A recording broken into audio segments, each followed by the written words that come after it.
अस्सलाम वालेकुम संगिया, सारे ठीक हो? उम्मीद है सारे खैर खबरियां नो। सो जनाब वाला सनिया बनिया ने मकाम पर एक कराट होना सी। वेखो तुसां किस तरह बनतर इसनी बनाई गई है। हुण ते पानी था नहीं चढ़िया, इस वजह तो जड़ा ना पानी ख़त्म हो गया तो कराट भी ख़त्म हो गई है। वेखो ये पुड़,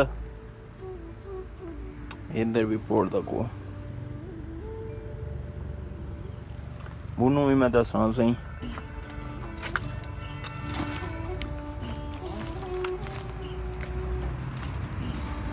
ये सड़िया भी ऐसी आया कि अग लगी भी।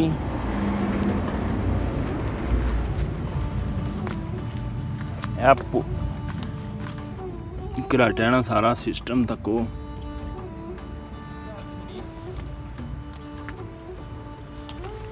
इसी आग भी लगी सी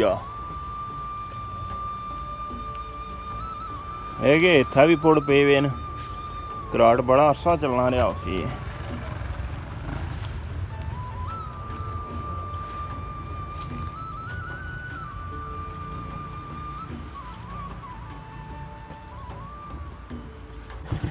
जनाब वाला इत्थै स्नेह तो पिछे जड़ा ना मियाँ साहब ने बैठक भी है, और सामने पार तुस वेख सकने हो मुनकस है नाल।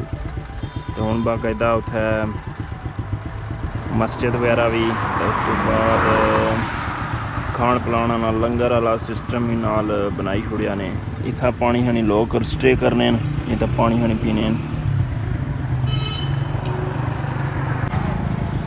वेख सकने हो अग्गें मैं दस्सी है तुसें, हूँ सही करियै तुसें दस्सी।